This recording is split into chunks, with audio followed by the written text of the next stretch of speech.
the 4th of July, the most wonderful time of the year. A time when little boys everywhere discover the most magical thing in the world, fireworks.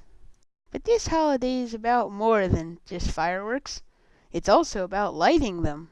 But underneath all the layers of parades and explosions, there's a little bit of history in there too, which I feel compelled to share with you. Unfortunately, I didn't know any of it, so I went to the library and rented a DVD. It was long and was narrated by this guy who spoke in a monotone, and I pretty quickly lost interest.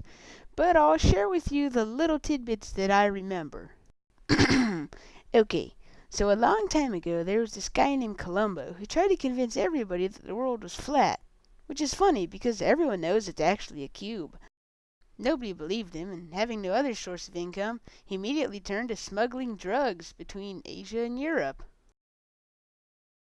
Unfortunately, those guys in South Africa can be pretty tough, so Columbo was forced to try to find a different way to smuggle his drugs. Because no one else would take him, he finally got Spain to fund him. After spending a night drunk off his butt and driving the ship, however, he ran into a large landmass. When they got there, they found a bunch of weird people. I kind of blacked out on the next part on account of the fact that I was drinking vodka while watching the movie. But when I woke back up, some English guys had decided to make colonies on this new place. Then I fast-forwarded a little while, 'cause I was bored, and when I stopped the tape, all the colonists were really mad about something. I think it was no taxidermy without respiration, or something like that. The colonists just kept getting madder, and eventually tensions boiled over, which ruined the soup they were all trying to make. Pretty soon they decided to have a fight to work it out. In one corner you had the colonists with tomatoes.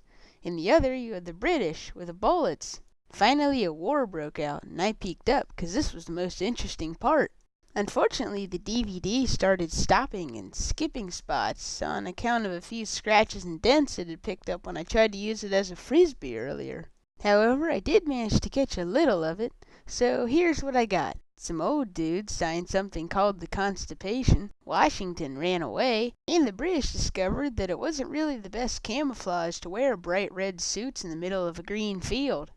Eventually the war ended with something called the Treaty of Pears, which somehow translates to lots and lots of fireworks. So happy 4th of July, everyone. Until next time, bombs away. I really should have thought that out more.